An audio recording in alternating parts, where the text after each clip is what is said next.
Knon 89.3 FM in Dallas and Fort Worth, the voice of the people. Business owners, tell KNON's listeners about your business. You can put your business or event on KNON. KNON currently has space available to run announcements for you. Tell KNON's listeners about your goods, services, nightclub, concert, or event. Help keep the voice of the people on the air while putting your information on the air. KNON's been named the #1 radio station in Dallas by both the Dallas Observer and D Magazine. Put your business with Dallas's #1 station. Call now for more information at 214-828-9500, extension 227, or extension 233. For more information, go to knon.org and click on the Run Spots on KNON page. It's a great way for your business to support community radio while letting more people know about you. We'd like to say good morning, good morning, good morning, good morning. This is Church Information and Open Forum. I'm Marion Barnett, your host. We each and every Saturday morning from 7 a.m. to 9 a.m. right here on Knon 89.3 FM. The voice of the people. Well, we're in the midst of our spring pledge drive, and we need your tax-deductible pledge. We need to call them in at 972-647-1893. Call your tax-deductible pledges in. Also, our special guest this morning, you'll be hearing from Mr. Robert Petrie, Dallas businessman, actress, whatever. He's a part of this city of Dallas, an intricate part. But before we go into anything further, we'd like to bring on our KNON hotline all the way from my hometown of Hearne, Texas, Mr. Charles Softly. Mr. Softly, are you there? Yes, I'm here, Mr. Barnett. How are you this morning? I'm doing great. Yeah, how are things in Hearne? Well, things in Hearne are moving slowly. Matter of fact, the Black Panthers are en route to come in here by Monday to try to get this matter straightened all out. Could you tell us what's going on in Hearne? What has happened? Well, it's more or less police brutality. One is taking control, and things are kind of out of hand. Mm-hmm. And what happened? It needs Hearne needs a reshaping. Mm-hmm. Due to the fact that it's just been the same Hearne. From the time I left as a boy, I was here as a boy, and I retired from Dallas area rapid transit, and I came back, and it's still basically the same thing. No jobs. That's why all the industry needs to be focused on. Yeah, but what happened? Tell us what is happening in Hearne? Well, it's more or less that it was a turn of an event with a young man that had the audacity as to take his, I think the lady is his auntie's keys from the car. And he had no reason to do that, but all it took is somebody just to think. And all of this that took place wouldn't have ever happened. But when you're true happy and you don't have too much of a God in your life, these are some of the things that take place. Okay, let me explain what's going on. In Hearne, a 93-year-old woman was killed by a Hearne policeman, and she was shot several times. We have an article that was written by the Associated Press, Paul Weber, which I'm going to call him. He's stationed out of Austin, and let him know he wrote a very vicious, racist article on the way he framed this particular situation. Killed by a Hearne policeman. Yes, it was a friction between a nephew and the lady, the 93-year-old lady. It was a friction between the two. But when he was called, he did not have to come out and kill the 93-year-old woman. That's correct. All right.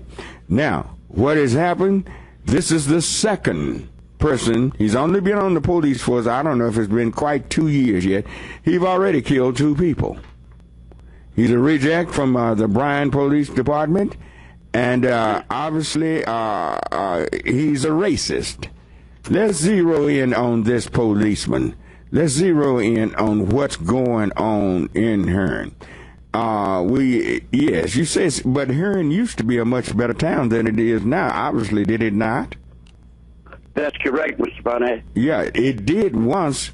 We had Alcoa Aluminum, which was a job that was probably a better job than any jobs in Dallas. We had the GTX.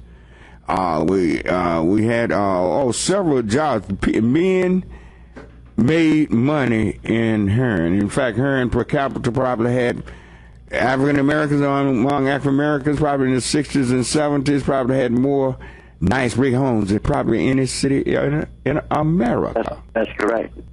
And but Hearn became victim of what they did. They moved jobs. They moved Alcoa overseas. They took the GTX away. They took a lot of the jobs that people worked on there. The community's population has shrunk to what, 4,500 people? If not less. Well, you remember Hearn was much bigger than that.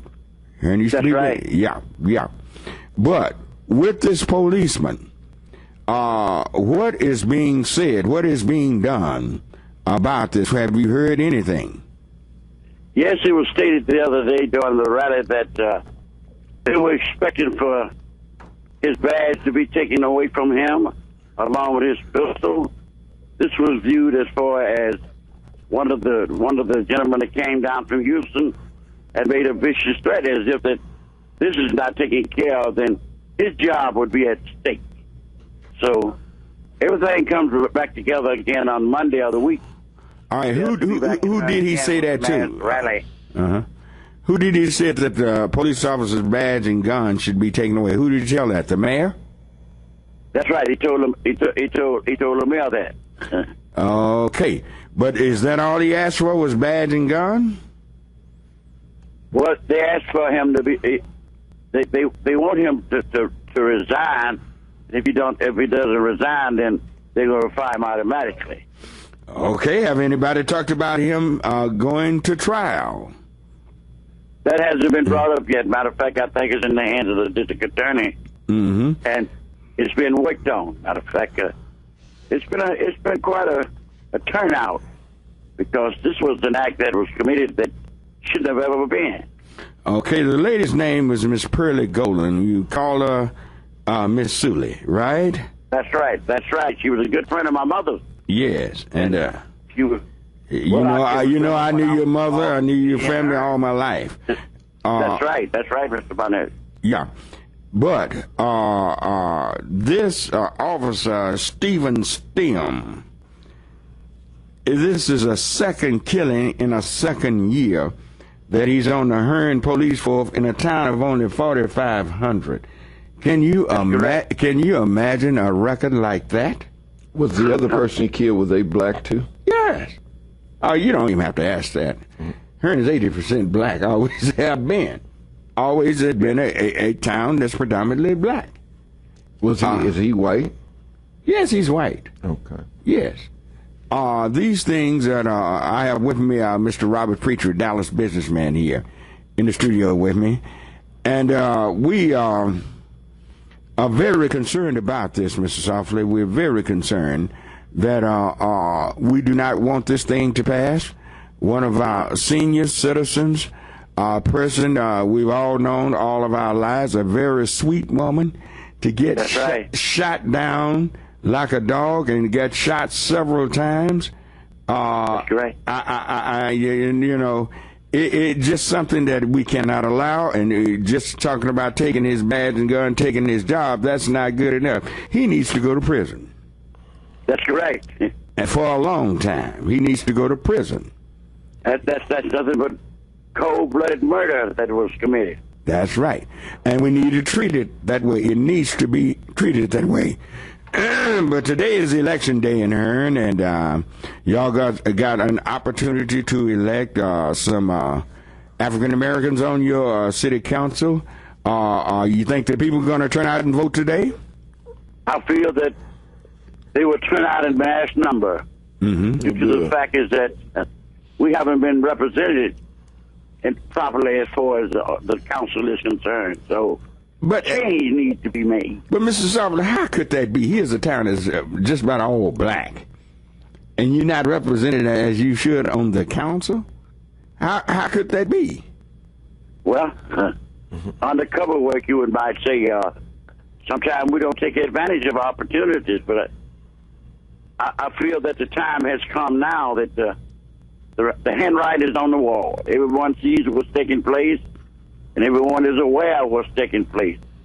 So, my only saying is that get out to the polls and vote in record numbers so we can make a change here in Hearn. All right. So you really have a lot of faith that a change will be made in Hearn. I feel that a change got to be made. All right.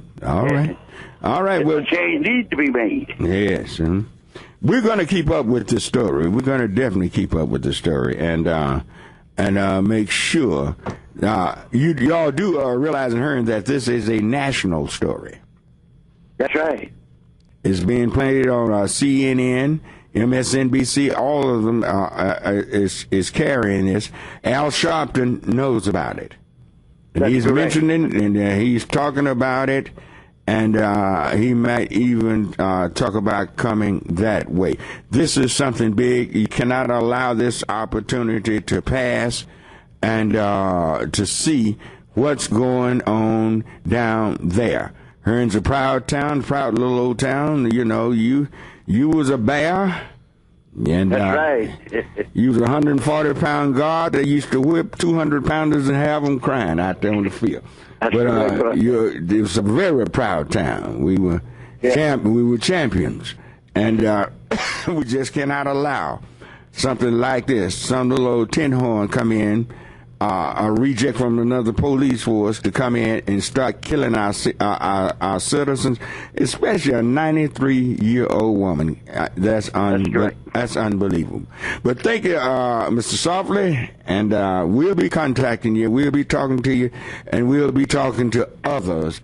And thank you again, Mr. Barnett, for having me on the air, and you will get some news that I'm going to send you in the mail real soon. Okay, then. All righty, thank you. All righty. Yeah. All right, that was Mr. Charles Ray Softly. Hearn, he lived in Dallas for years, but the whole town is shocked, but I don't know why this guy killed another black man. Killed a black man here not long ago. Now he's killed an old black woman. Mr. Preacher, what you think about that? Well, brother, blacks in America is going to have to look at all the problems that we are facing as a people, and we're going to have to take a stance. See, if you take a stance, a lot of these things would not happen because they know that they just can't do you any kind of way. And see, when you look at Dallas, Texas, how we align others to treat us. Well, that's the reason why we are treated the way we are treated is because the way we act toward white people. Right. We are treated inferior because we act inferior toward white people. Right. We act inferior. And then we don't stand up and see, at one time, leadership dealt with the inequities that we are faced with on a daily basis, and racism, and see, racism is hidden. It's like Dallas don't have. I don't know how hidden this is. Well, I mean, it's so obvious. Well, it's obvious, but I mean, we accept it. It is so acceptable to us that it's just, like I hear a lot of our people say, well, ain't nothing you could do about it. Ain't nothing you could do about it. Yes, it's something that you could do about it. To listen to a lot of our people, the way people think here, had people think like this, 140 years ago, we'd still be slaves. Right. Well, we're going back. We're going back. We're going back that way, Rick. It sure seems that way. We're going right back that way. I tell you what, we're up against a short break, and you can call us at 972-647-1893. We need your tax-deductible pledges coming in. 972-647-1893, and we'll be right back. All right, we're back on Church Information and Open Forum. Sorry. And I tell you what, we're in the midst of our spring press drive. And I have a pair of tickets, a $70 pledge and a T-shirt for $70 pledge to Kirk Franklin Gospel Brunch. Includes a buffet, live gospel show, and a non-alcoholic beverages. All right, this will be at the House of Blues, 2200 North Lamar in Dallas. This is at 10 a.m. brunch. All righty. If you want a pair of tickets, you have one pair to offer this, and we're giving this away. So send me a $70 pledge. You get a pair of tickets to Kirk Franklin. But also, we have so many prizes. I have a list a mile long of many perks that you can get. You know, ball caps. We can get our aprons and everything you can think of, umbrellas, KNON mugs, and just different things like this, backpacks, pint glasses, and stainless steel travel tumblers, and just many things that you can get. So we need your pledge. We need you to light the lines up. Keep us on the air. 972-647-1893, 972-647-1893. Is that number to call, 972-647-1893. We need that number. We need that number to ring. We need that number to that pledge to come in. We need it right now. 972-647-1893. 972-647-1893. Give us a call. Give us a call right now. Light the lines up. Light those lines up. Light them up. 972-647-1893. Come on, come on. We need you to light the lines up. 972-647-1893 is that number to call.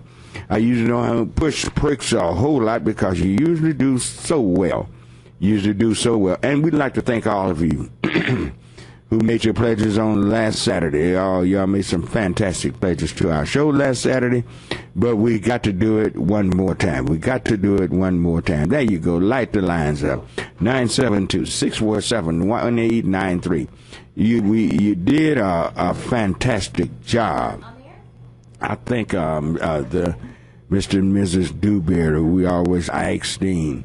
I'm gonna have to get that list because I don't want to call people's names and miss some important names because y'all made some heck of a pledges. And Neil, I need you to. Can you get those names? Can you pull those names up that pledged last week? Kristen got them? Yeah. We'll get them from Kristen this week and have them on so we can call those, everybody who pledged to this show. I like to recognize these people that call my show. You got another call there coming in, hitting the lines right now. All right, those lines, so somebody hung up right quick. I don't know who that was. But y'all call us back. Come on, fill the lines up. 972-647-1893 is that number to call. 972-647-1893. There you go. Hit those lines. Call them up. Let's call us some tax deductible pledge. But bring me Esquire in on where's Esquire in line what? 2? Oh, awesome. What? Where's Esquire on line? All right. Good morning, Esquire. Good morning, Reverend Barnett. Ryan, how are you this morning? Man, I'm disturbed about this. Well, I can't believe this. Well, let me explain something. I watch our people closely.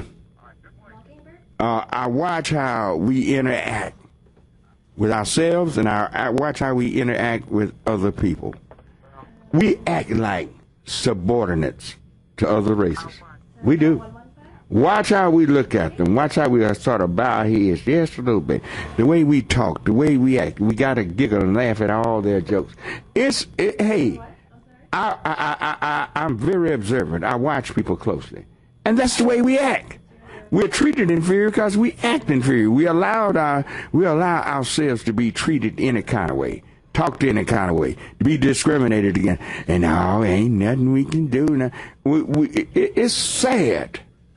Well, the famous it's a sad way we act, man. The famous one is, our vote don't count. I hate to hear that. And it does count. And I'm glad you brought it up because there's so much going on. It's election day today. We got a school board election. that's going on. And coming up, I think later on in the month, we got a statewide, a state, no, it's not statewide, but it will be statewide, but we'll vote in an area zone, the State Board of Education. That's right. We have those elections coming up. Now, the school board election is very important. Very important. We got some people there running there. We have people like Marcus Ranger. We have, what's her name? George Foreman. Yeah, George Foreman. We got Blackburn's son. It's another lady, Bertha somebody. Anyway, this is a very important election. The Reverend Barnett. Now, I hope people aren't stupid enough to let people come in and buy the district. Reverend Barnett. Yes, You know where I'm from. Yeah. I'm from here. That's right. Reverend Barnett, we Mexican. ain't never had nothing like that down there. I mean, when I was coming up, it was more, police were more friendlier. They respected you. Well, You they didn't did in have that Hearn. problem. When I left Hearn had black policemen. That's what I'm saying. We always had a couple. See, that's You'll what have it says some to now. me. It's going backwards. I know that. It was a good town. Everybody. Hearn was little Las Vegas. Everybody. You either was a great sinner or a great Christian in Hearn. I know that. Well, anyway, I'm going to make this up right quick now. I'm guilty of not fulfilling my last pledge, but I have so many caps and all this kind of stuff. It doesn't excite me to get anything, but I'm definitely going to. Man, we got a whole lot of new stuff though. Good. Oh, you do? grief. Oh man, these Ray-Ban glasses. Oh, now that sounds sunglasses. good. So, oh yeah, we got some I don't great have any stuff. glasses.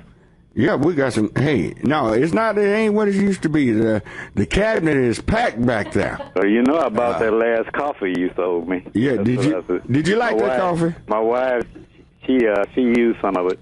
I liked it okay, but you know, she's I'm not gonna call the kind she likes, but Oh no, has great coffee. no, she might like Folgers, and no, knowing your wife, she likes Starbucks. Now, see, ours is not Starbucks, but hey, to me, it's smoother than Starbucks. No, it was good coffee for me, but like I said, I don't want to comment. But I'm not going to hold you on that. But I was just so surprised to hear this. No, it's happening. In Hearn, we were very liberated because we blacks owned just about the whole town. Oh, you know, like I just don't understand it. Yeah, my hair was a pretty big, populated black town itself. And Yeah. we had a lot of representation, and they still do today. Yeah, And I'm well. going to say this now. You know, we got our problem right here today. Yeah. We got to elect a new mayor. Oh, Lord. So we got Are enough the trouble. people going to turn out and vote? Oh, yeah, they already voting. They're voting early. A lot of people voted. Long as They the always people do go out, stuff. long as the people go out and vote. It's going to be a good race. Okay. And we have, it's not one of those years where you have a lot of councilmen running, so you got a mayor and two councils, so it's going to be all right. Y'all going to elect a good mayor? Gonna elect a lady. Mm-hmm. I know a lot of people don't like that, but She's a good we've had a woman? lady before. Is she a good Stayed woman? here 4 years. I don't care about the gender. Is she a good woman? Well, Hard good. lady. Yes, sir. All right. good. Well, All right, I'm gonna take y'all this go back. to the polls. You elect somebody that's gonna Responsible. be responsible for your interests. That's right. All righty. Okay, well, have a good day. All right. Happy Thank you. Mother's Day. All right. Happy Mother's Day. Tell your wife I said Happy Mother's Day. Yours too. All right. Thank you. 972-647-1893. What'd you say, Robert? You said- Well, I'm just saying that when we elect people, it's our responsibility to make them accountable, and that's something that we are not doing. Is see, once we elect a representative, they go up and they make their own decisions, and they don't never come back to the community and ask the community, what are your needs? What position should I take on this? What they do, they sell your position to the white people on the councils and stuff like that. Your position is sold. It's what these other folks want you to do, and they don't come back and find out what's best for the community. And I think that once we start making politicians accountable that we elect, then things will change in our community. That's right. And I'm just so shocked. I see, Dallas was a culture shock when I came in, not see African Americans in business like I saw in my hometown. Right, right. Now, this has been almost 50 years ago. Right. And see, my hometown has eroded. The populations have gone. The population has gone way down because they took the jobs like Alcoa Aluminum. I remember back in the early 50s, they were making $125 a week. Man, that was a lot of money. But that's all over America. All the communities, all the black communities, all over America. This rascal, Paul Weber, with the Associated Press, he and I are scheduled to talk Monday morning because I'm going off on it. They wrote an article, and he wrote this article in the morning news. Right. That really trashed the town. I'm very upset about that. And quite naturally, I'm going to Hearn, and I will be there. I knew this woman as a child. You know, she was in her 40s when I left there. Right. You know, but to a 18-year-old, 40-year-old some person is old. Well, you're not to these children. We are very old to these children. And all I know is she was a senior woman over me and a very nice lady. So, I'm very upset about it. All right, thank you, Tony Morris. Tony Morris, thank you for your tax-deductible pledge. Thank you, Tony. All right, he paid it with a credit card, so all right. Let's go to line 4. Is Tony there on line 4? Good morning, Tony. Good morning. How you doing? Fine, Tony. How you doing? All right. Mm-hmm. This is what I think I'll give a feedback a little bit. Hello? Hello. I'm here. Can you hear me? Yes. Okay. Mike Rollins has been preaching that he's doing stuff for the southern sector. And he cried about going to Plano. Mm-hmm. He had no corporate campuses southern Dallas at all. You know, Robert Peachy has land out here, but it's amazing that a lot of people are saying, don't get me wrong, Oak Cliff is getting better. Mm-hmm. But it's amazing that he never pitched a corporate campus building on the southern side of town where people can have corporate jobs on the side of town. Mm-hmm. But he tries when, like I say, told to go to the north. And then he plays with our emotions by saying, okay, it was coming to a regular airport, a military museum, and all these buildings themselves. Mm-hmm. And then he blames the school district. But one thing I'm going to say is this: is jobs and housing stock. That if I'm coming from California and I got a $80,000, $90,000 job, why would I want to move to Southern Oak Cliff if the homes are not $200,000? They got brand new homes off of Wheeling and with a new Target with burger bars on it. They got new homes over the off of 35 and Danville with burger bars on it. That's not a good sign. Tony, let me say something. I agree with mostly what you're saying. Let me say something. The reason why the school system is in the shape it's in, the reason why these areas, some areas are blighted, some areas in Oak Cliff is beautiful. But let's look at Mr. Petrie. They will not do what's right about even putting in infrastructure for him to develop that property where he is, and he will provide jobs, maybe hundreds of jobs out there. They do us like that and drive everything down to the point where it is almost worthless. Then they come in and buy it for little or nothing, and then they develop it. This is what they got the suppression on Oak Cliff right now. Right. They're going to take Oak Cliff over.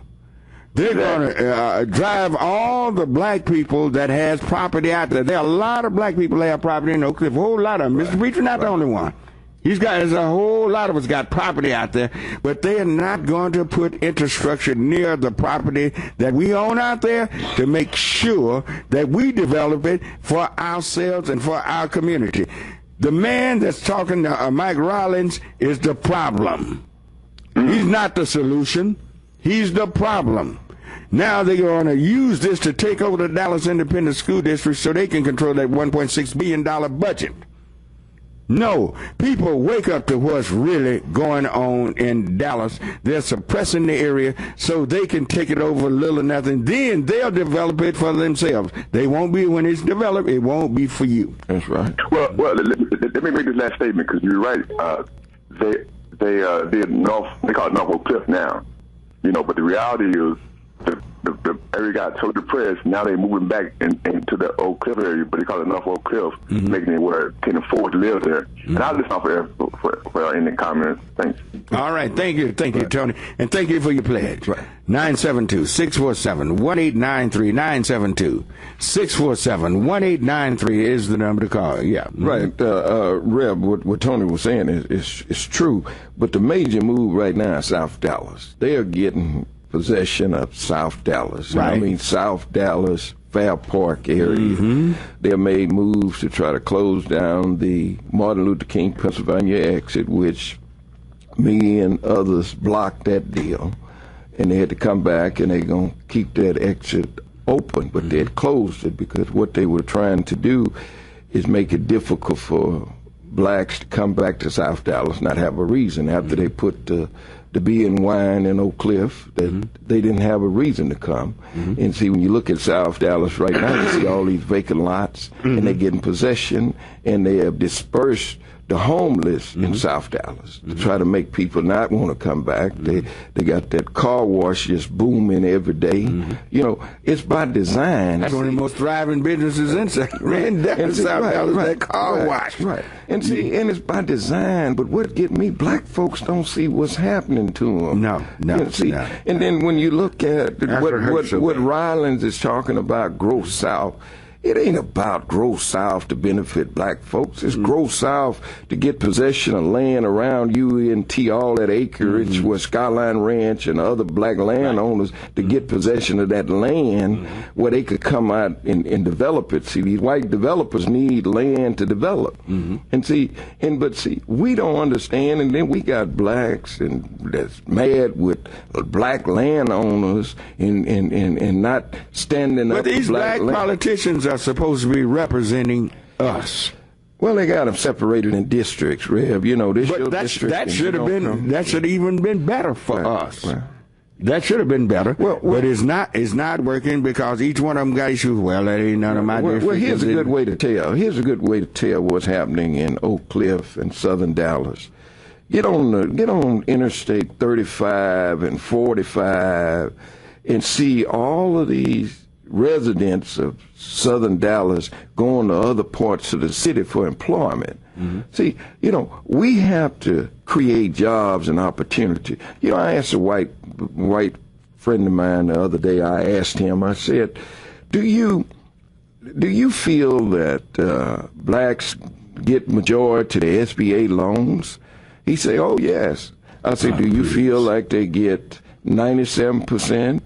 50% or 3%. He said 97%. I say no.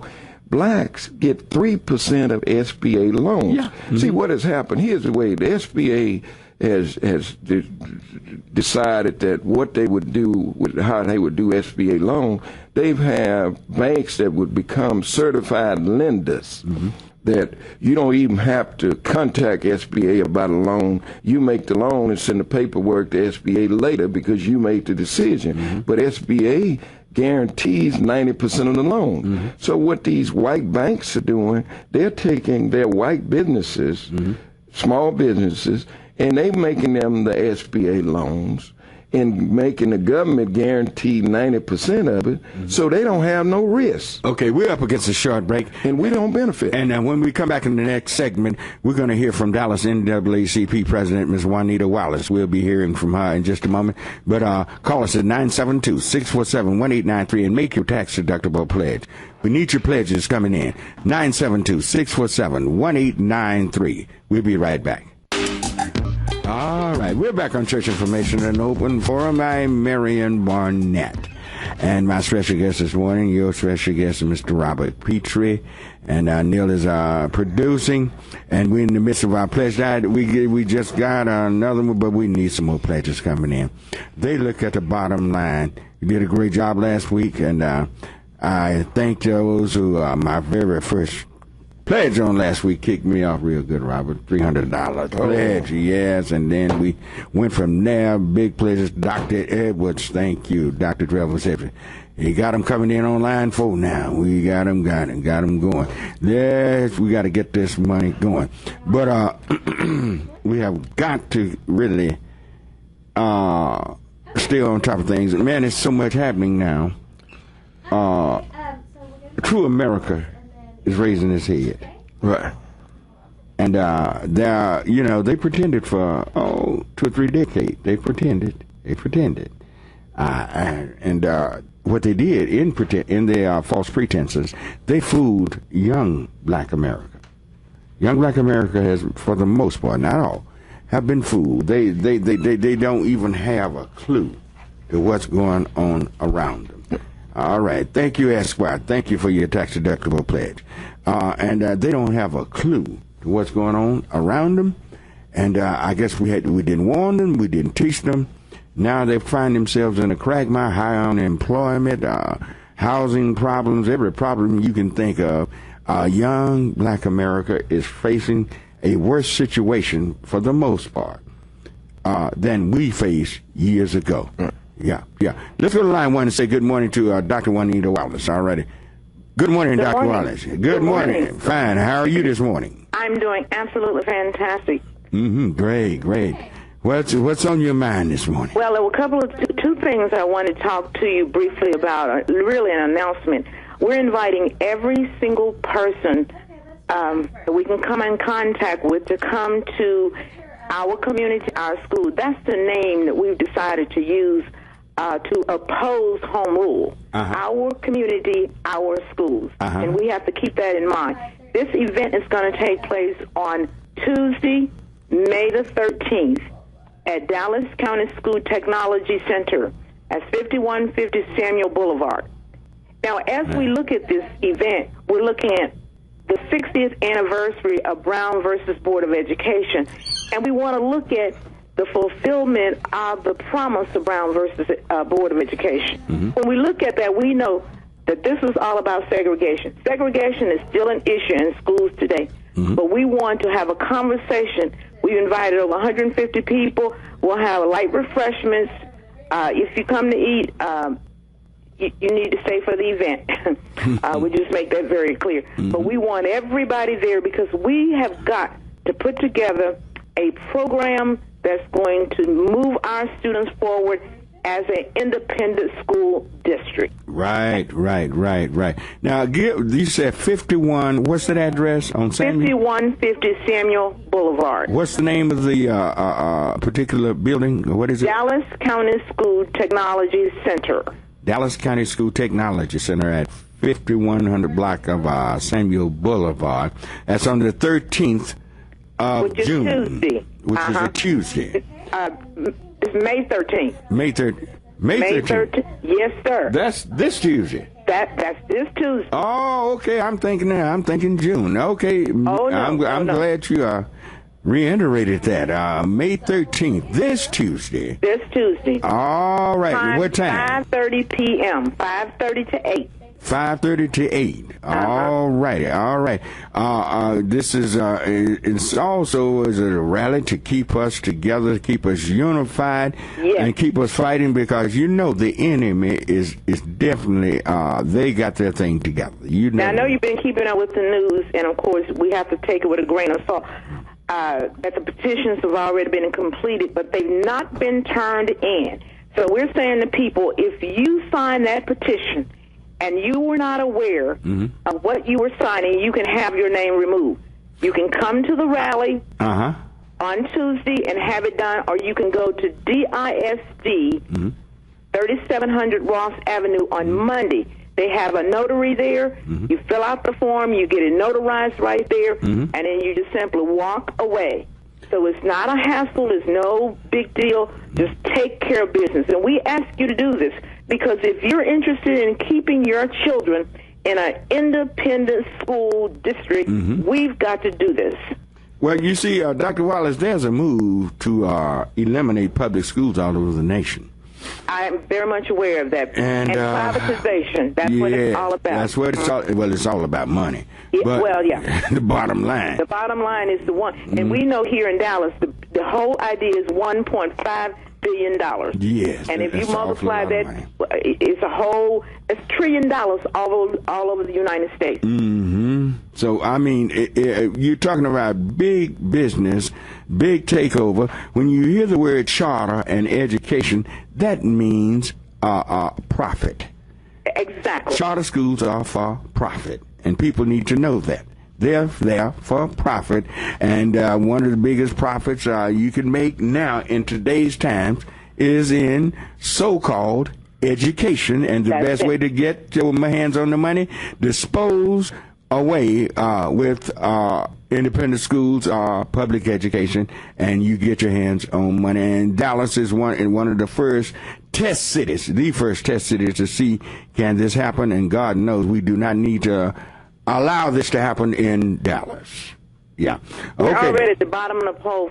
Now, one other thing. Tomorrow at the Dallas City Hall Plaza, I know it's Mother's Day, and happy Mother's Day to each and every one of you that are mothers and dads, too.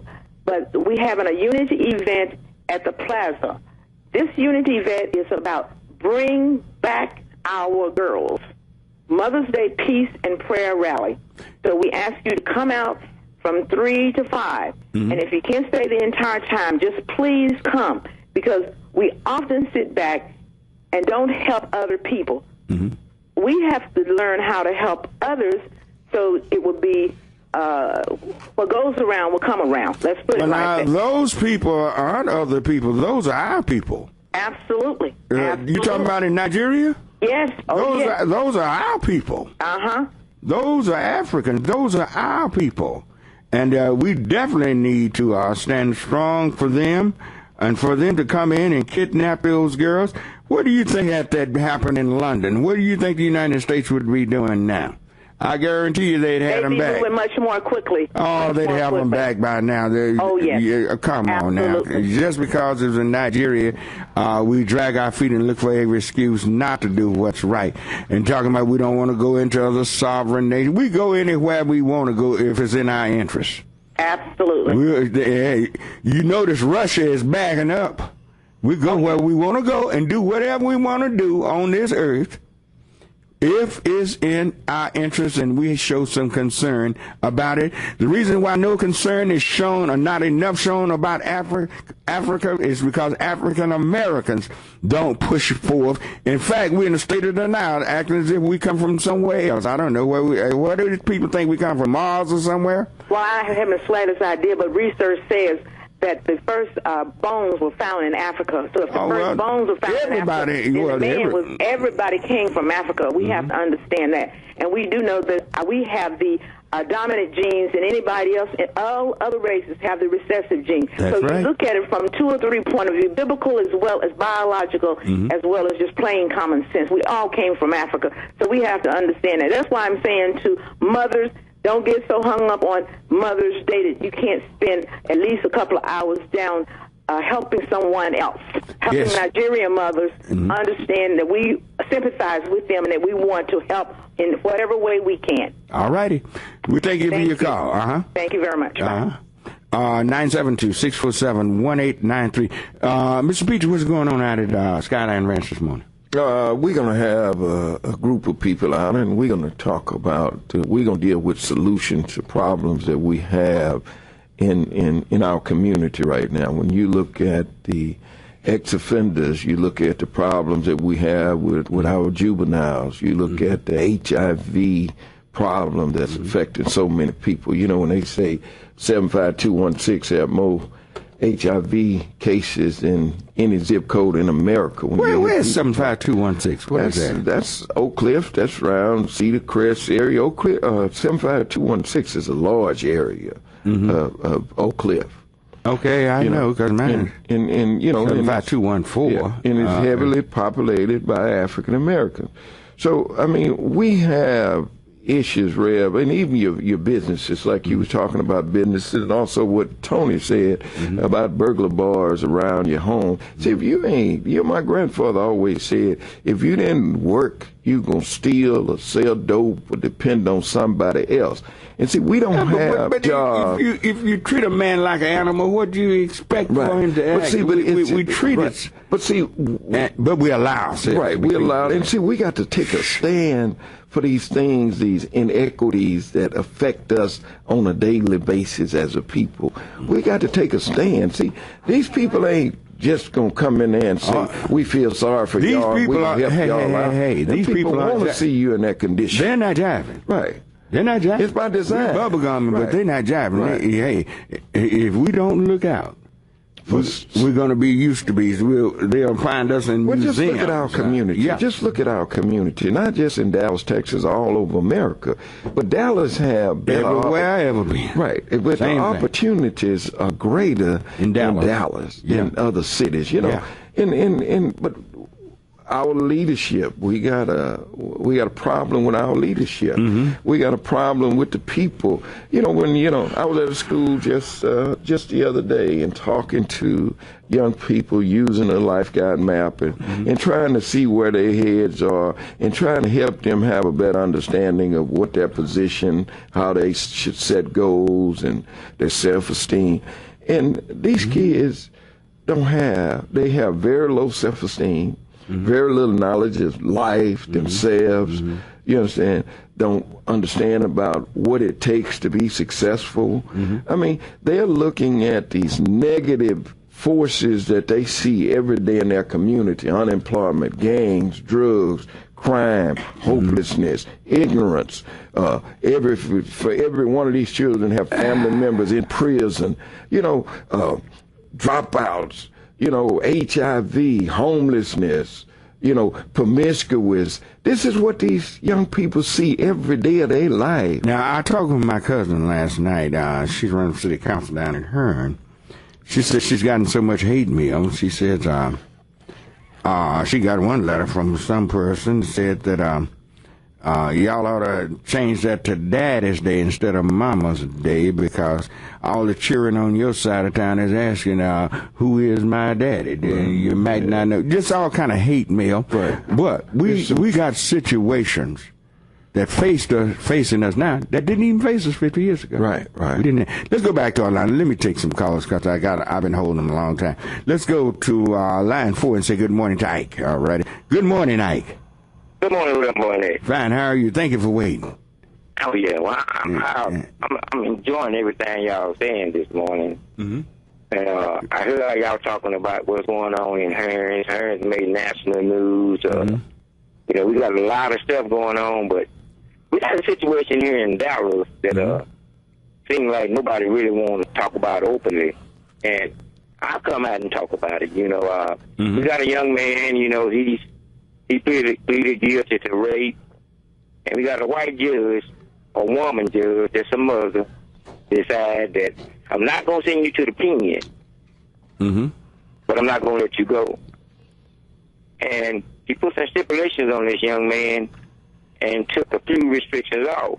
There's an outcry all over the country about this, and they saying that the judge is incompetent and need to step down from the bench. But my whole thing is, a white lady with 2 daughters had compassion, and the world is crying no. They want to see this young man. He messed up. He admitted he messed up. Nobody's arguing the fact that he did not commit the rape. Nobody's arguing that fact, but it was some circumstances that the judge probably shouldn't have said nothing about, that causes her to get ridiculed. But my thing is, and we got our own district attorney, and I'm not trying to throw him under the bus, but I can't understand why when a white woman has compassion on a black boy, then a black man say no. They took him back to trial, put stipulations on him. Then they talking about, they asked for 20 years for the boy, and they would have settled for 10 years. Now, they're saying that this is sending the wrong message to rape victims, and I'm not saying it is or it's not. But it's also sending a message to people that say, if you come downtown, we're going to get the book thrown at you. We're going to maximize. In other words, where is mercy? That's my question. Do you think the district attorney should not have pursued this any further after the judge had given the young man, I think, 45 days in jail, about 5 years probation. Obviously,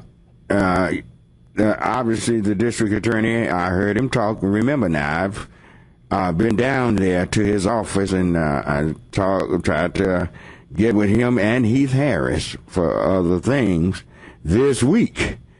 And, well, I understand. I tried to get him on the program. Obviously, they're not hard on talking to this media. I don't know. I'll find out because I'm going to talk to him hopefully this Monday. What's going on and see. I feel like he made the right decision by pursuing putting this other judge on this particular young man's case and recusing the other judge. She recused herself to make him live out all the days of his probation and everything, which he would not have had with the decision from the former judge, the female judge. Well, let me say this right here. Do you think he pursued it wrongly, or you think he should have allowed it to go the way it is? I want to know what the public think about this. What do y'all think? Let me say this right here, one thing. Mm-hmm. And I'm going to go on record. Everybody know me. They know what I'm fighting against and fighting for. Mm-hmm. Judge Janine Howard, the white lady that everybody is criticizing, mm-hmm. I had the opportunity to go down to her court and speak to young people who she done kept out of the penitentiary. Mm-hmm. She done gave them a second chance. Mm-hmm. She has a program called First Friday, where she brings a group of young people in there. This is a white woman, right? This is a white woman, okay. Judge Janine Howard. All right. And she's a Democrat. And she brings them people in there, young people. They done broke in school. They done stole cars. They done some everything. And she gave them a second chance. She didn't send them to the pen. But she makes them report every Thursday. I tell you what, I just hang on. It's 8 o'clock and we got to go into our second hour. We got to take a short break and we'll be right back. All right, we're here ready to go for hour number 2 of Church Information and Open Forum. I'm Marion Barnett, your host. Our special guest this morning is Mr. Robert Petrie, and Neil is producing. And we have Ike Steen on the line. Let's bring Mr. Steen back. Come on, Ike. He was on 4, yeah. Mm-hmm. All righty. Ike, are you still there? Yeah, I'm still here. All righty. Now, was this double jeopardy? Let me ask you this. In your mind, for the DA to come back and ask for a stiffer, not to say stiffer, you can't add more years, but just stiffen the things that went along with this guilty plea? Well, can you hear me? Yes, I hear you. Well, let me say this right here. If you look at the fact that this young man's fiance is pregnant, and he's planning on getting married, and he got a job, just look at all that. Mm-hmm. So, to put stipulations on this young man where he can't go around kids, he won't have kids. He's going to be a father. She's giving him a second chance to be a father, to raise kids up, to be able to go to the school and talk to the teachers, go to Pee Wee football games. The man is not a predator of young kids. It was something that went wrong between him and a girl that was underage. So they're trying to make it out of something that is not. Like I said, this is a good judge. All right. Talk to this judge. Let's hear from Mr. Petrie. Give your opinion. Well, it could go either way. You know, if that's your daughter and you feel that your daughter was raped, you have a different side to that, you know, so you take a different position. So, you know, it could go either way. You know, I mean, you could be in favor of protecting the young lady, or you could be in favor of protecting the young man. You know, and it's I understand that. Right, I understand. Because, I mean, if it was my daughter, I would feel that he need more time, and you know, and I'd be wanting him to get some penitentiary time and let him go down there and see if he could rape somebody in the penitentiary, if that's the way it happened. See, I don't know the fullest extent to what happened. He admitted he did it. Right, yeah. You know, and if the young lady was, if she was 14 years old and this happened at school, you know, like I made a statement earlier, you know, I just feel like if your wife say to you that she don't want to have sex, that you need to leave it alone, you know, because I think that both parties, if you have sex, should. Go ahead. Let me ask you a question. Go ahead. Well, then you saying that anybody shouldn't be given a second chance. No. That ain't what I'm saying. You know, Well, I'm saying, I wouldn't feel if it was my daughter, I wouldn't feel the same as you feel as it not being your daughter. See, we'd have different feelings about that situation. We're not talking about the daughter. We're not talking about the mother. We're talking about the district attorney. And we're talking about what they did. We ain't talking about what the girl did. We're not going into her past about what the medical records showed or nothing. We're leaving all that alone. But I'm saying that a district attorney overruling what a judge looked at. A judge looked at this. We ain't talking about what the mother looked at, what the father looked at, or nothing. A judge looked at this and made a decision, saying, I'm not going to send this young man to the pen. You know, I know how the mother feels. I know how I would feel. Right. But a judge made this decision. Then for the DA to come in and try to get a judge decision overturned. Now, that's a whole different ball game. Well, they do it every day. You know, when in most cases, they do it every day. Right. I've been fighting the case for 10 years. I've been trying to get a case overturned for 10 years, but nobody wants to look at it. Right. But when it comes down to sending a man to the penitentiary, we have no problem with it. We'll go to the very ends of the law to make sure that we can send a young black man to the pen. Well, they send innocent people. Well, they do it. But look at this judge now. We're talking about what Judge Howard said about the girl. She didn't say it to the girl. So that's way out of bounds. But when you look at what this Judge Thomas said to this young man, he stereotyped it. He said, I don't know you. You haven't talked to me. I haven't talked to you. But if you go to jail, I'm going to know about it. If you get on drugs, I'm going to know about it. If you get in a gang, I'm going to know about it. Nobody said this boy was that kind of person. See what I'm saying? But it's an outcry for something that we don't stand up for. Now, we're not going to get an Al Sharpton. We get Al Sharpton in Hearn. We're not going to get an Al Sharpton in Dallas because of who the people that's representing us are doing. Now, there's some more cases that I'm not going to go off into the history of bad cases that this district attorney office have went after people that they should have backed out for. People that look like me and you. I'm not going to go off into that history. I'm not trying to bash Fred Watkins. I voted for him twice. If things was clear, I voted for him again. But we need people in the position that understand, yes, everybody makes mistakes. See, if this would have been one of somebody else's son that had money, that had notoriety, you talk about Ethan Crouch, the young boy that run over and killed 4 people.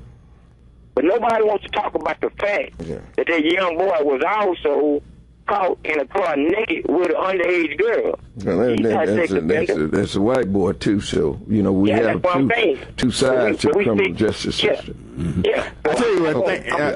Somebody else get on the phone from the radio, but y'all have a good one. All right, thank you. All right, y'all can join this conversation, but I sure need some tax deductible pledges coming in. 972-647-1893 is that number to talk to us, but it's also the number to make your pledge. 972-647-1893. Need your pledges coming in. We have all kind of perks. Got everything coming. Thank you, Reverend Ron Wright, for your tax deductible pledge. Thank you, Esquire Connors, for your tax deductible pledge. Thank you, Tony Morris, for your tax deductible pledge. But we need a whole lot more of them coming in. 972-647-1893. 972-647-1893 is the number to call. All righty, let's go to line 2 and say good morning to Reverend Wright. Good morning, Reverend Wright. Good morning, Pastor. Dr. Preacher, how y'all doing this morning? Great. Fine. How you doing? Good. I'm going to follow up on Einstein's story with Judge Howard, who Judge Howard and Justice Seeker started First Friday 5 years ago. And we always know, Pastor, there are 3 sides to every story. Her side, his side, and the truth.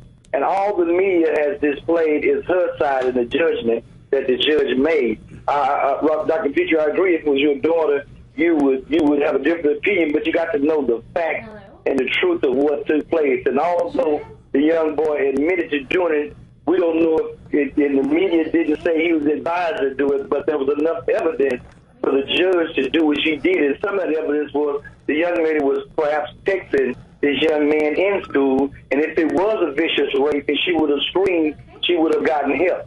So there's more to the story than the public knows, but the media is not willing to share that. The judge is apologetic for getting out the information about the young girl's medical record, which the state allowed to be a part of the hearing, and that was that the young lady had sex before and that there was perhaps even a baby being had. And the mother and them were upset and asked what the baby was. Well, that's your daughter. And if you don't know, she was questioning the license of the judge. We need to question the license of the family. If that's your daughter and she's supposedly had a baby and you don't know about it, then you need to sit down and talk with your children. But what I said was this was about the district attorney. Now, he was on Fox 4 News, and he was siding with the rape crisis family, knowing the entire situation. And historically, it's just amazing how our black district attorney is always a voice when it comes to executing and persecuting African Americans. He done it with Dez Bryant. He done it with the other Dallas Cowboy football player. But you haven't heard him say a word about a white man that shot a little 4-year-old boy in the mouth. He's yet to do anything about that or say anything about that. He never said anything about sending a young African-American boy to prison for 10 years for supposedly burning a dog. So, Dr. Petrie, you're right when you say attitude reflects leadership. Our leader is not about a thing. And as the head district attorney, he needs to be a voice when it comes to us. This judge in our program, and I think, Robert, you been over and spoke, we give not just African American, but we give all young people a second chance because we monitor them. We all grew up as young men, and we encountered with young girls, and when the girls got caught, a lot of men are in prison right now because the daughter got caught, and the excuse was she was raped, and African American boys went to prison. So this is one of those type situations where the judge made a good decision. She's apologetic for getting out the story about the medical examiner's record, but she stands on her judgment. And for a district attorney to want to see, like I said, another African-American young man sent to prison, shame on him. All righty. All right. Thank you. Thank you for your call and comment. Thank you for your pledge, Aaron. Thank you. All righty. 972-647. 1893 is the number to call. If you'd like to join this conversation, we got a lot of things going on, but we need some money coming in. We need those pledges coming in. Call me, 972-647-1893. 972-647-1893. We need those pledges coming in. 972-647-1893. 1893. Call us right now. Call us right now. Call us right now with your tax-deductible pledge. We need to hear from you right now. We need to hear from you today, this moment. Call us now, 972-647-1893. Let's go to line 3 and say good morning to Imani. All righty. Good morning, Imani. I guess Imani was tired of waiting. She's taking our pledge right now, so our lines are tied up, but just call us. Just call us anyway. 972-647-1893. 972-647-1893. There we go. The lines are lighting up. Come on, light them all up. All right, 972-647-1893. There we go. Light them all up. They're all... No, we got one more. We got one. We have a lot of lines here. We got one more. We want to light them all up. Making your pledges and having your conversation. 972-647-1893. What did you think about Reverend Wright's comments on that? Well, I was just thinking about when I was 17 years old. We didn't have a lot of sex when I was growing up. Boys, girls wasn't gonna have no sex, so it was few girls that had sex.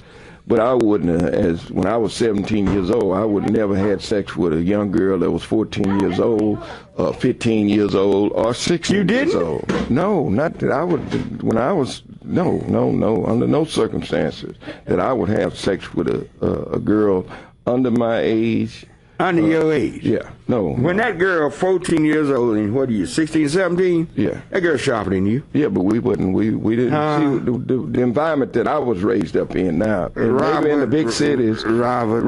I was raised in a small town. Right. And Robert, please, come on. Girls mature so much faster. But girls wasn't having sex, Reverend. See, girls had a different attitude. Girls was not having sex. Rev, I hitchhiked across town to get a kiss. I didn't even think about no sex. We would, because girls wasn't having no sex. Rev, you know. See, so I grew up in a different environment. So you hitchhiked across town just for a kiss? For a kiss. How old were you? I was about 15 years old. Come on, man. and didn't even think about no sex, because the girls wasn't having no sex. And if you got a kiss, you know, that was... In Beaumont, girls wasn't Robert, it was going on all around you. We had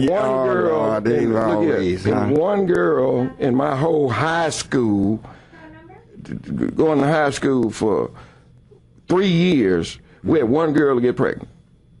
One girl? One girl.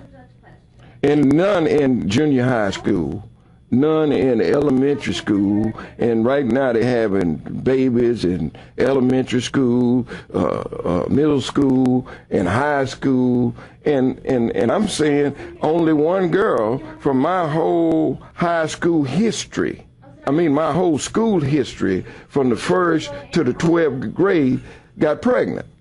I'm going to have to start calling Beaumont. What is it? Well, I don't think it's like that now. I don't think it wasn't like that then. Oh, it was like that then. We've always had girls getting pregnant and doing all. Well, I'm telling you, we had one. It wasn't as bad as it is now. We had one. We had one. See, girls wasn't having sex. See, girls, their parents and their mothers was disciplined. Like, here it is, Rev, I was able to go out. My mother could tell you today, where my sister was, if you said November the 19th, 1968 at 7 o'clock, my mother could say that my sister was in the house at 7 o'clock. Any day, she was in the house at 7 o'clock. Now, I was out, but my sister was at home. What were you doing? Just playing baseball, football, and stuff like that. Yeah. Okay. See, sex wasn't on our mind, Rev. We had a different attitude, Rev. Robert. Well, Rev, all I can do is tell you the truth. You bring that fried ice cream to somebody else. You come on. See, but now in the big cities, like you know, in the cities, I ain't talking about big cities anywhere on the planet. We were not promiscuous when I was growing up. We were not promiscuous. All right. Yeah. Okay. Yeah. You got old and got holy, all of you. You got a Bible in here, and I put my hand on the Bible and say that it's true. I wouldn't do you like that. Yeah, I sure would. I tell you what, we're up against a short break, and you can call us at 972-647-1893, 972-647-1893, and we'll be right back. All right, we're back on Church Information Open Forum. Y'all listening to two seasoned men. One have been forgetful, and he's become very holy. Look, there were always a group of girls growing up, Robert. I'm as old as you are. I'm older than you are. There was always a group of girls that didn't have sex, but there was always a group of promiscuous girls. And that was the minority. Okay, that was the minority. Yeah, but there was a group, and there was a group that maybe had a boyfriend and had like that. We've always had things that have happened in our communities. I'm not going to go sit up here and tell people and say, oh, no, back in the days the girls wasn't there. Yeah, they were. But there was a group with them. Right. Now, you might not have participated. No. The fellas would have. But the results. Would have caused. Here's another thing, Rev. Here's another thing. Now, when I tell people that I was raised up in the projects of Beaumont, Texas, and we didn't have one burglary in the project. But see, don't mislead young folk. People are 40-something under. Back in the day, the project was maybe one of the best places for African Americans to live. That's right. You had a brick house. That's right, a brick house. You had a brick house. See, I couldn't, when I went to my grandmother's house, and spent a night, and it was a frame home. In the wintertime, it was just too freeze cold. to death. Freeze to death. You know, there wasn't no insulation. But see, the thing about it, the projects was not demonized till the 60s. Okay? Housing projects were first built for white people. White people came in. That's what they built, them relief. Roosevelt started that. Right. Okay, right after Hoover. Roosevelt started the public housing in America. Right. They were for white people at first. Then blacks began to move in. Right. Then Hispanics. All of them things will change. They were not demonized. Right. Until they start talking about after white people begin to transition from housing projects to trailer homes and different places like that in poor white neighborhoods, then they start demonizing the housing projects. So that's government property, and it's a disgrace to live there and all of that stuff. See, all of this stuff came along in the 60s, but before then, no, it was not bad to live in a housing project. I tell you what, these people are going to go crazy. But just let me say this here, Rev. All right. The projects, in my travel, in my life, and I look back on being raised in a city like Beaumont, Texas, I continue to say it was the best place in the world for me to grow up. I mean, in the projects, we didn't have not one burglary. You keep your key in the mailbox. Police never came arrested no one for nothing. You understand? I was 19 years old before I even seen marijuana. 19 years old. You know, so a lot of things did happen, but during that period of time, we had more professional football players than any 4 cities in America that came out of Beaumont, Texas. So we were more. It was some bad stuff. We're going to come out of Beaumont. We wasn't all into girls. We was athletes. We were athletes. Yeah, but them girls were crazy about those athletes. But see, you wasn't an athlete. That's why you couldn't. You didn't have no girls. Like you, but man, look, let me tell you something. If you are a athlete, girls were crazy about you. Well, maybe they was putting something in the girls. Well, no. Girls wasn't like. I could just about outrun anybody in the state of Texas. If you were an athlete, a football player, and track, and all of that, basketball, girls ran after you. Well, maybe the parents were putting something in the girls' water. Because girls wasn't like that. Let's go. I'm going to bring your favorite caller on. Let's go to line 1 and say good morning to Randy. All right, good morning. Good morning, Randy. Good morning. Rescue me, man. Come on, Randy. Hey. How are you? Funny how I'm doing good. It's funny how the conversation always turns to promiscuous women when we're talking about the gentleman, the young man. Reverend Barnett, if I was a young man and I got busted growing 8 marijuana plants in my back bedroom at my parents' house, and I pled guilty to it, I pled guilty, do you think they would have gave me 45 days and a few years probation, or would I be in jail? I don't know what the marijuana laws are now, but once upon a time, you could have gotten 1,000 years in Dallas, Texas. They used to give 1,000-year sentences in Dallas behind one joint. Here's my point. The gentleman admitted to raping the young girl. So it should be, her past should be irrelevant. Right? I hear you. It should be irrelevant. So yes, the young man should have got more than 45 days. But, you know, as I'm listening to the conversation of everybody calling and this and that, somehow the white-black issue, the black-white issue, is always at the forefront. I don't think it matters that the young man was black and the judge was white. It's irrelevant. It's two people. No, I can't agree with you on that, Randy, because here's what. A white woman giving a young black man, and she's the mother of 2 young white girls, giving a young man an opportunity not to go to prison, whether it's right or whether it's wrong, whether I agree or disagree, that is odd and strange in America. Let's be honest. But it's not racist. No. I'm saying it's extraordinary that a white woman would give a young black boy an opportunity after he committed a crime like that. I'm not saying whether I agree or disagree with it, but it is odd. Well, let me ask Randy this question. Let me ask you. Robert, I'm almost done, and I'm going to let you have the rest of the show. Now, I want to ask you a question, so I don't want you to hang up. Okay, go ahead. Ask me the question. Okay. Now, you are white or Caucasian, your race, right? I'm mixed race. I have German in me, I have Native American. I even have Black Dutch flowing through my veins. Are you light-skinned? Are you light-skinned? I'm a pale person, yeah. Okay. Now, do you feel that racism exists in America? Do you feel like it's a difference? People are treated different for their skin color, their race? Am I supposed to answer this with an extended question or just a straight yes and no? Just a straight yes or no. It doesn't matter. Right. So racism, but racism exists, right?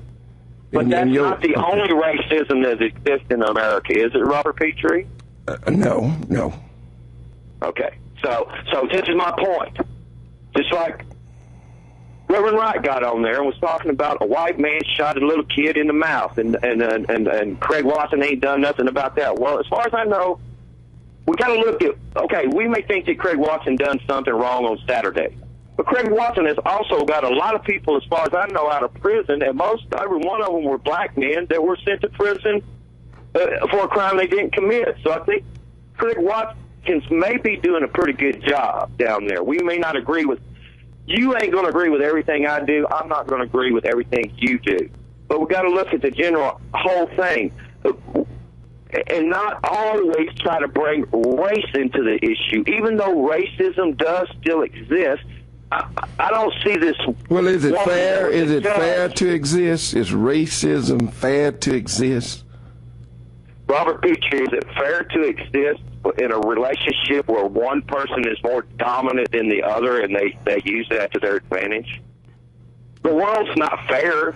We could pray all day long for the world to be fair, but you know, well, is it an advantage? Do you feel like it's an advantage to be white and racist?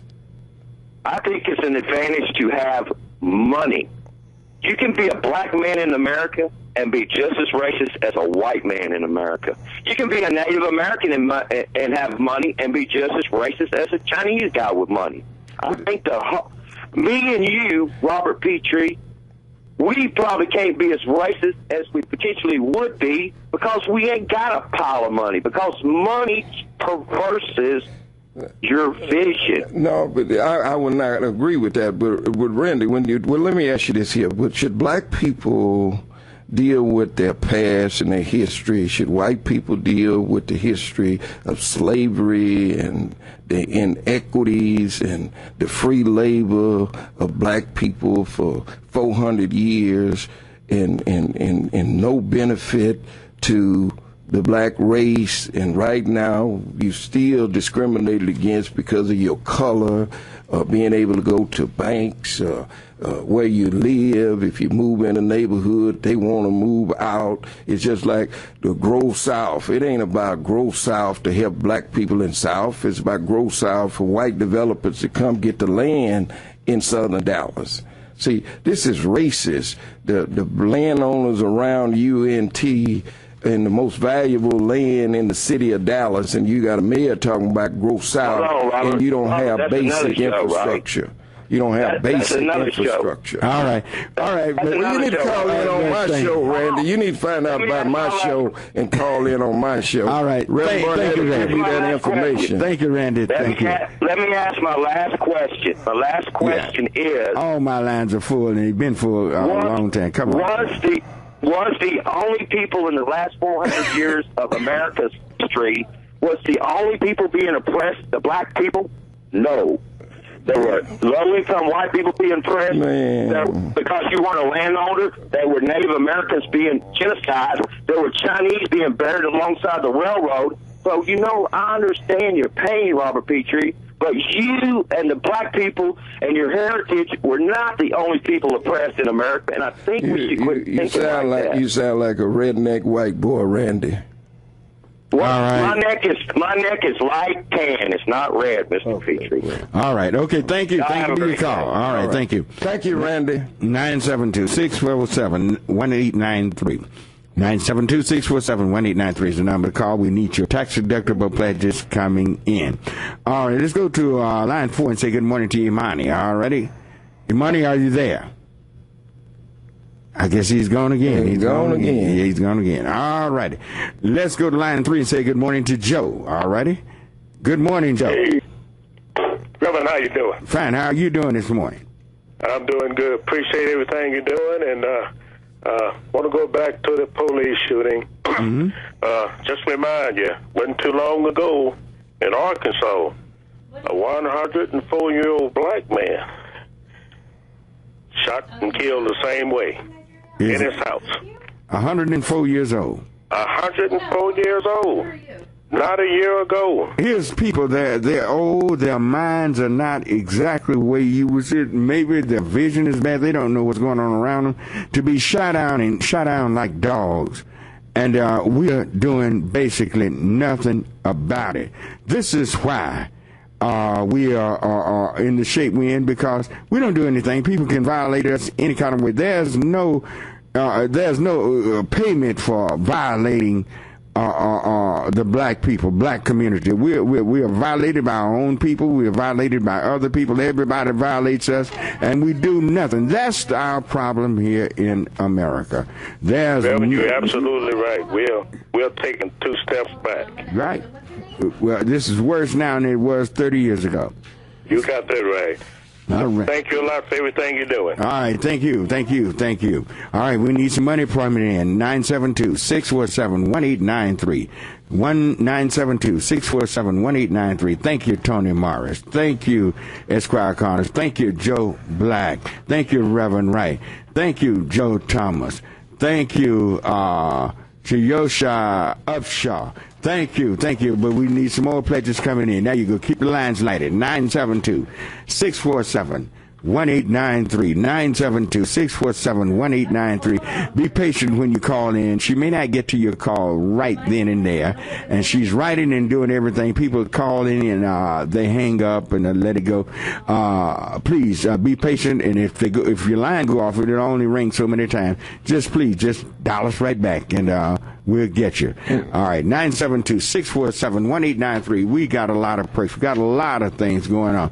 We need those pledges coming in. 972-647-1893. 972-647-1893. All righty. Okay. All righty. We have a young lady that wants to talk about the rally tomorrow, a Nigerian lady, and talk about bring our children. You know, the first lady is in, she's holding, I'm glad to see Ms. Michelle Obama is showing a whole lot of concern about these young girls over in Nigeria. All righty. Bring up, I don't know which line she's on. Bring up. Okay. She's on one. Good morning. Yes, good morning, young Good morning. Good morning. My name is Ethiok Augusta Ikom. I'm from Nigeria. Tomorrow we are going to have a rally at the Dallas City Hall from 3 o'clock to 5 p.m. and trying to support the mother of the missing girls. We want everybody to come out and rally and support the mother, and we pray that these missing 276 girls should be back home safely. Now, who took these girls? The Boko Haram, the Islamic State, and they believe that everybody in Nigeria should practice Islamic law, the Sharia law. Okay, so these girls are obviously not Muslims, are they? No, they are. These girls, most of them are Muslim, and some of them are Christians. But they believe everybody should be Muslim, so... They believe that everybody should be Muslim and practice the Muslim law, the strict Islamic law, which believe that the girls, even 5 years old, should be married out. Yeah, I know a lot of countries marry off girls at 5 years old. I know they did that in India and certain Indian religions. They still practice it today. But when we see all of this, what is the government of Nigeria doing? The government of Nigeria, they are now waking up, but our president did not do a lot but because the international pressure him, and now he's trying to do something about it. But he's not doing enough. We want him to do enough because Nigerians send troops to other West African countries, and we want those troops to come back to Nigeria and find the girls and also fight the Boko Haram so that this will not happen again. Okay, other than South Africa, which is backed by the United States and England and all, Nigeria is the most powerful country in Africa, isn't it not? Yes, and now they say that Nigeria is the number one in the economic in Africa right now. And it's one of the fastest growing economic powers on earth. Yes, yes. Mm-hmm. You have pure oil, no sulfur in your oil in Nigeria. Yeah. We have in Nigeria. We have two parts of the country. We have the north and the south. Mm-hmm. And the north is predominantly Muslim, and the south is predominantly Christian. Okay. And this happened in the north? I beg your pardon? Okay, well, they kidnapped the girls. Was that in the north? It happened in the north, yes, in the north. Oh, okay. And where do you think those girls are now? Are they taken to another country? Are they still in Nigeria? They may have been taking them to across Cameroon, but we are not sure of that. And you know that these young men in the Boko Haram, they are very, very diabolic. So we hope that we can recover the girls. Okay. We just say that the girls will not even kill all the girls. All right. I tell you what, could you hold 1 second? I'm up against a short break. Put her on hold. I'll bring her back after the break. And we're up against a short break. And you call us at 972-647-1893 with your tax-deductible pledge. Please call us 972-647-1893. We'll be right back. All right. We're back on Church Information and Open Forum. 972-647-1893 is the number to call. Already, Miss Augusta Ekon.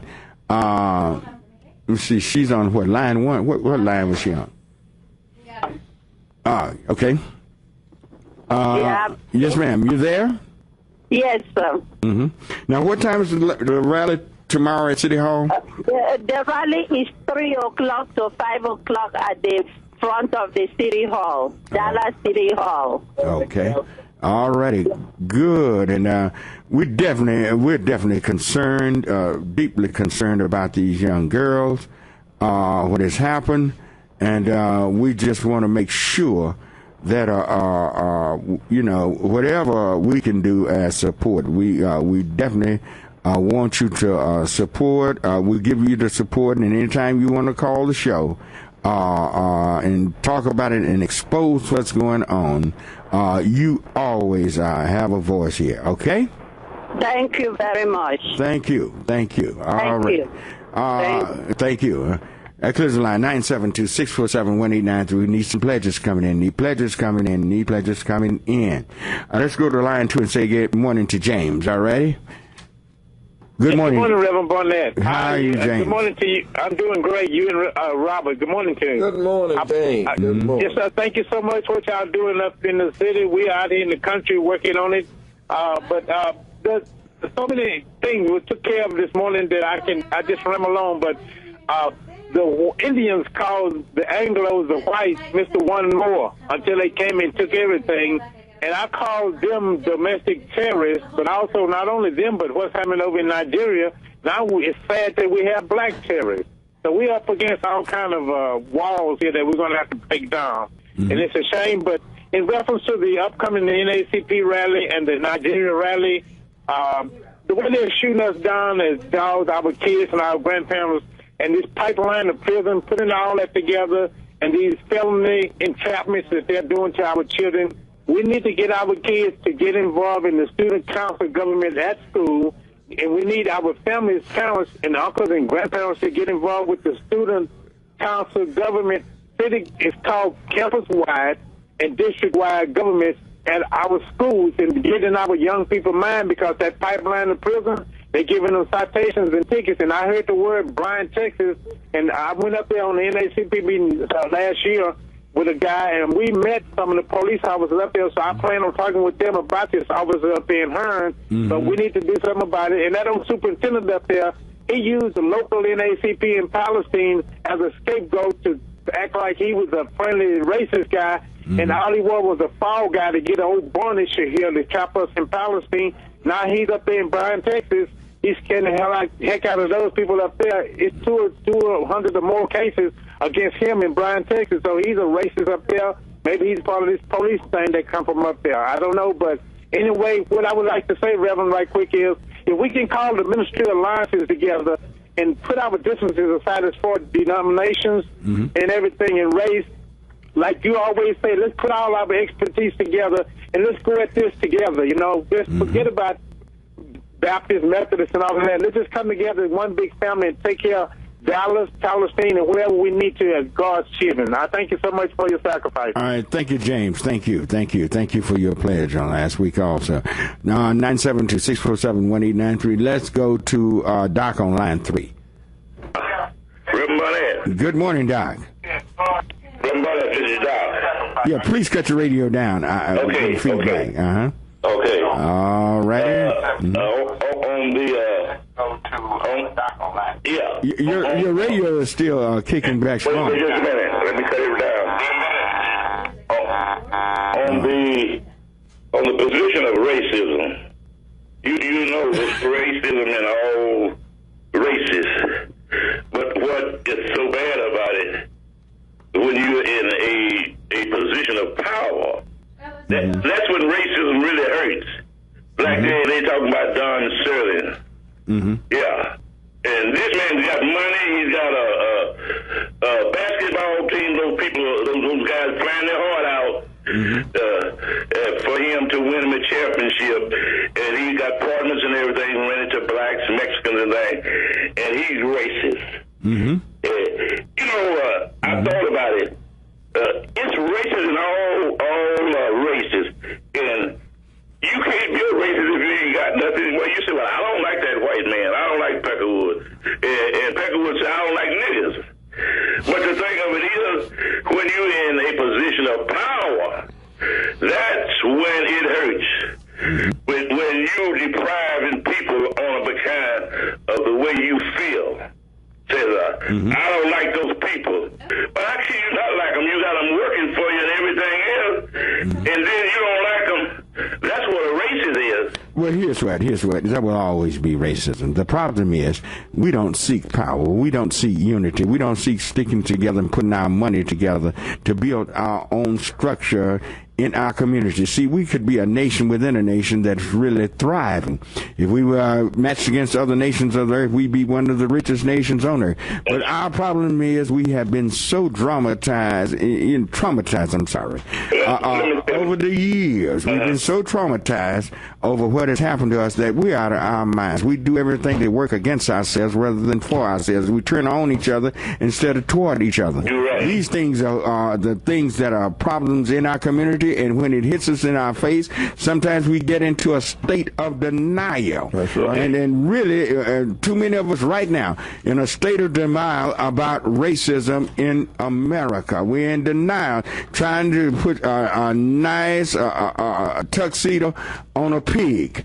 It's there, it's real, and by not dealing with it, it's not going to help it. And we pretend it's not there and we even will lay things even on ourselves and everything to make sure that we don't step on anybody's toes. We're treated the way we're treated because of the way we act, Let me say this about other countries. I respect other countries like Africa and Nigeria, and those are some smart people. They come over here, they get good jobs, and they don't even want to be in the same, when you say the black, no, me Nigerian, me African. They don't even want to be in. Well, that show you how bad a shape we're in. Nobody wants to be identified with us. African American, me is a Nigerian, me is Africa. Yeah. And they fight against us. Well, black people, they're black. Listen. You're the most educated African on earth. You are African American. That's right. But nobody wants to be identified with us because they know we're not going to stick together. We're going to turn on each other.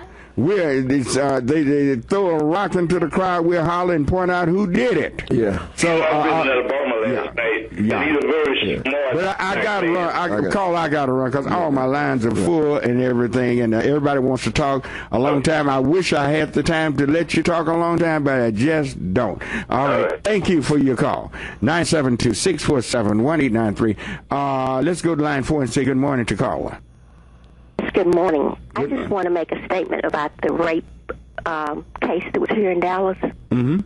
What people are upset about is that we have always had a history that when black females say that they have been violated and raped, that they are never believed, or their rapists have always been given a lighter sentence.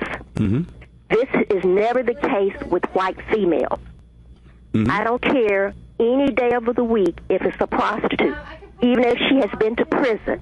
Mm-hmm. If she's walking down the street, she's not working, she's walking down the street, and some man pulls her into a vacant building, behind a bush, or in an alley, and violates her, it is still rape, no matter what she has done. I agree. Now, this young man, Mm-hmm. okay, rapists do not become grown men and become rapists. It starts at an early age. Now, if they were at school, you said she could have screamed out. You don't know if he put his hand over her mouth to keep her from screaming. You don't know all the situation. Mm-hmm. No means no. Mm-hmm. Stop means stop. Mm-hmm. And we need to stop playing into this century-old system that black females are always loose. It does not matter. The United States Army is another situation. They have so many people there that are heterosexuals, not homosexuals now, that are they have the stats shows that the biggest rape in this country is in our military, and they're violating men as well as women. Mm-hmm. And the reason why so much of it is not reported is because the people that have been violated are scared, because usually they're people that are over them, and these people have access to guns. The base is full of weapons, and they're very scared for their lives if they report it. Mm-hmm. So we need to stop this because we don't know the whole situation, and also we need to stop the situation that if a female has been violated and she says she's been violated, do not start going into her past. No means no, and stop means stop.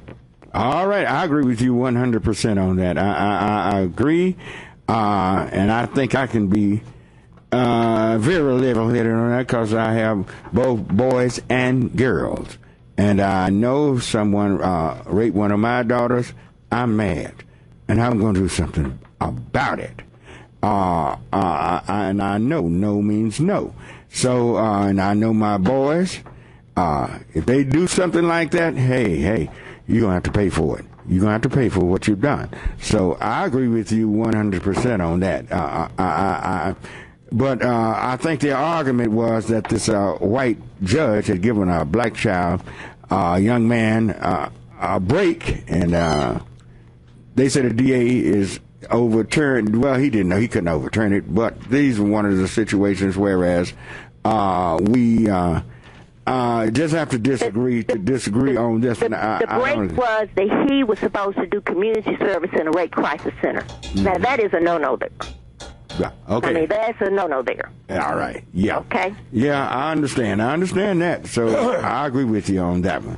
All right, I tell you what, let's get our job line in. Let's go to line 2 and say good morning to Mr. Greg Barber. Good morning, Greg. Good morning, Greg Barnett. Fine. How are you this morning?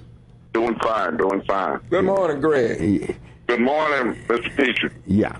Any jobs out there? There are some jobs out here this morning on our SAT Jobline Solutions and Access Today Jobline, brought to you every Saturday morning during church information and open forum here on Knon 89.3, the voice of the people. Mm-hmm. This morning on the Jobline, we have FISE Import and Exporters, customer service representatives. They're asking you to contact them at HR@FISE. That's HR, the @ FISE, FEIZY.com. Once again, that email address is, you can email your resume and contact information to HR@FISE, FEIZY.com. RTS Packaging is looking for production personnel. They're asking you to apply from 9 a.m. to 3 p.m. at 4105 Bronze Way, Dallas, Texas. Once again, that's RTS Packaging looking for production personnel. They're asking you to apply in person from 9 a.m. to 3 p.m. Monday through Friday at 4105 Bronze Way, Dallas, Texas. Priest International is looking for customer service representatives. They're asking you to apply online at www.priestpriestinc.com. Once again, that web address is www.priestinc.com. PGW is looking for warehouse personnel and delivery drivers. They're asking you to send your resume to D. Bernard at PGW. D. Bernard at pgwglass.com. Once again, that web address is, that email address is, send your resume to for PGW, warehouse personnel and delivery drivers, to D. Bernard, BERNARD, at pgwglass.com. Metal Tech is looking for production workers and press operators. The number for inquiry is 972-233-0757. Once again, that's Metal Tech is looking for production workers and press operators. The contact individual is Melissa Mitchell. Contact number is 972-233-0757. DT Systems is looking for customer service representatives. They're asking you to email your resumes to resumes, RESUMES, at dtsystems.com. Once again, that email address is resumes, with an S, at dtsystems, SYSTEMS.com. If you are a child-loving, patient, and energetic individual and would like to work in a daycare setting, the number for inquiry is 972-290-4995.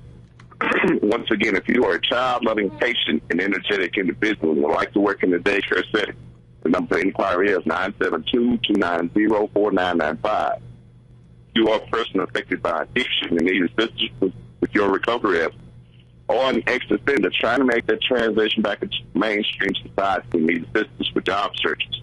The number for inquiry is 214-634-2722. Once again, if you are a person affected by addiction and need assistance with your recovery efforts, or an ex-offender trying to make the transition back into mainstream society and need assistance for job searches, the number for inquiry is 214-634-2722. Today is a good day if you're looking for a job to find one. Let me repeat that. Today is a good day if you're looking for a job to find one. Today is also a good day to make a pledge to church information in an open form and follow through with it. Today is also a good day to make a pledge to church information in an open form and follow through with it. It's also a great day, if you hadn't done it already, to get out and vote. Today, the school board election, today is a great day to let your voice be heard. Get out and vote. Get out and vote. Whatever your area is, you need to get out and vote. The polls are open from 7 to 7 today. Get out and vote. Let your voice be heard. And with that, we bring our SAT job line to a close. Thank you, Greg. Great job as always. Thank all of you for calling, all of you for listening. Thank you, Mr. Petrie, being a part of the program. Sorry we couldn't get to all the calls, but like Mr. Barber said, get out and go to the polls and vote.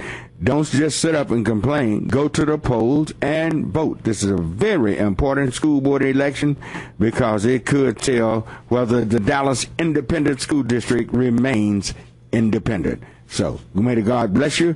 You're always welcome to come to Heavenly Joy Church, and we're service beginning at 11 o'clock, and we're located at Bruton and Masters here in the city of Dallas, Pleasant Grove area. Sunday school started at 9:30, so come by and see us. May the Lord bless you and keep you. You have a wonderful, wonderful week. Bye-bye. KNON 89.3 FM in Dallas and Fort Worth, the voice of the people. Business owners, tell KNON's listeners about your business. You can put your business or event on KNON. KNON currently has space available to run announcements for you. Tell KNON's listeners about your goods, services, nightclub, concert, or event. Help keep the voice of the people on the air while putting your information on the air. KNON's been named the #1 radio station in Dallas by both the Dallas Observer and D Magazine. Put your business with Dallas's #1 station. Call now for more information at 214-828-9500, extension 227, or extension 233. For more information, go to knon.org and click on the Run Spots on KNON page. It's a great way for your business to support community radio while letting more people know about you.